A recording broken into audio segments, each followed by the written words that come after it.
Hey guys, today we're talking about how to set up your ozonics unit in a tree stand. The first thing that we need to make sure we cover when it comes to setting up your ozonics in a tree stand is the mode that your ozonics needs to be on. Make sure you have that ozonics on boost mode. If you have the HR500 or the HR600, you also have the option to have it on that hyper boost mode. But again, this is an open air environment. There's a lot of variables. It's not a ground blind where we have walls and a floor and a ceiling. There's a lot going on up here. So you're gonna need that extra ozone that boost mode provides. Okay, so when we set your ozonics up in a tree stand, there's really three things that we wanna focus on: height, direction, and angle. We always want that ozonics unit about 8 to 12 inches above your head from the position that you hunt from.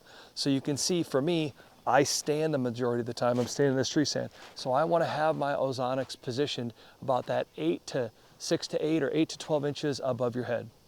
Number two, it's about the direction. We always want to make sure that we're pointing that ozonics unit in the downwind direction. We're not worried about you. We're worried about the odor coming off of you. The odor coming off of you is getting carried in that downwind direction. That's the odor that's getting to the deer. So again, trusty wind indicator, always have that on me. When you get up in your stand, figure out where that downwind side is. So I'm gonna stand just like we're hunting this morning. If I was looking out the right way, so I'm gonna turn around. So if I'm standing this way, this is where I'm hoping to maybe have a deer walk by. So I'm in this situation, puff my wind indicator. That's showing me that my downwind direction is over this, off to my right shoulder. So you'll hear me talk a lot about hunting the right way, hunting the right stand on the right day on the right wind. This is the right stand for us to be in. We're in here on the right wind, and it's the right day as well. But what that means is when we hunt the right stand on the right day on the right wind, what that means is we hunt a lot of times with the wind in our face, and that's what we're doing in this situation. So when we hunt with the wind in our face, that means the upwind direction, if I'm puffing my wind indicator, my upwind is at about 10 o'clock. My downwind is at about 4 o'clock. So this is my downwind direction. We're not worried about you. We're worried about the odor coming off of you. The odor coming off of you is what's getting to the deer. So again, make sure you always point that ozonics in the downwind direction. What we often see is a lot of people will just mount the ozonics above their head. They get the height right, but they just point it straight out in front of them. And again, what ends up happening is a lot of that ozone ends up hitting their head, hitting the tree. It gets all used up. Think about this ozone coming out like a curtain.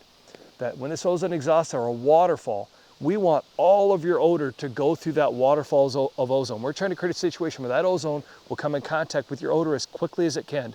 And the best way to do that is to make sure you get it directly in that downwind direction. Number three, it's all about the angle of the ozonics. Today we've got about a 5 to 10 mile an hour wind. You can see in those situations, that 5 to 10, we want it at about a 30-degree angle down.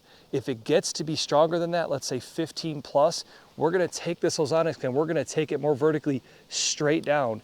In essence, on a windier day, we're trying to pour that ozone into your downwind side faster.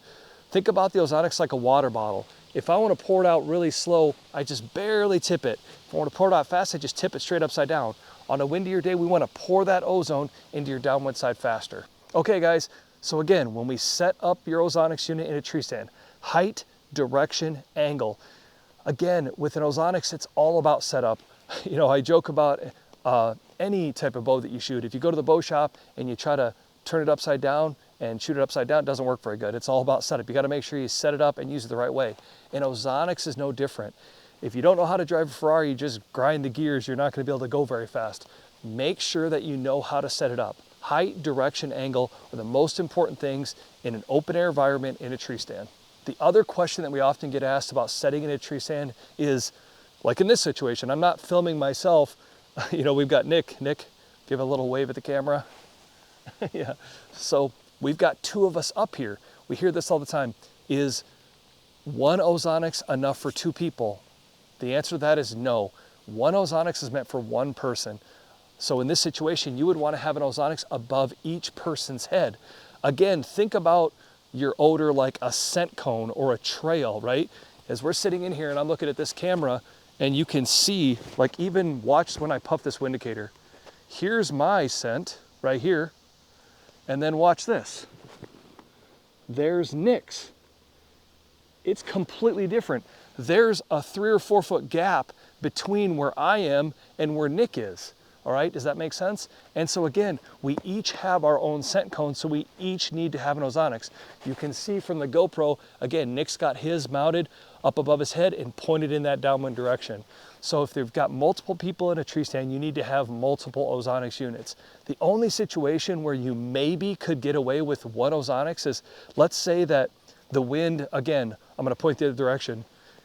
This is facing south. Let's say the wind is directly in my face and it's right here, meaning everything's just blowing all in one big line.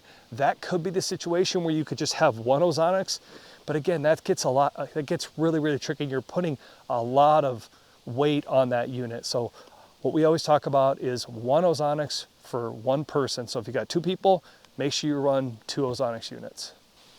The last thing to mention when we talk about setting it up in a tree stand is chasing the wind. So, Nick can attest to this. I've got my wind indicator out all the time. I'm constantly checking it. I'm always trying to make sure that I've got that ozonics set up, getting that ozone exhausting in the downwind side. If all of a sudden my wind switches, even as we're sitting here, look at that. Now it's blowing more kind of straight south. So I just need to reposition and get it more in that, it's blowing coming from straight south, blowing to the north instead of southeast. So I need to position it accordingly. So again, always chase that wind. The other thing that you can do, and is a great indicator if the wind is switched, is if you smell ozone. I can't tell you how many times I've hunted with people that have never hunted with ozonics before. The first thing they always say is, turn it on. Well, it's on. If you're using your ozonics the right way, you shouldn't be smelling it. It's getting exhausted in the downwind side. But if I'm sitting here and all of a sudden I catch a whiff of it, that's a great indicator that the wind is switched, or maybe it's swirling, and you need to think about how you have that ozonics positioned.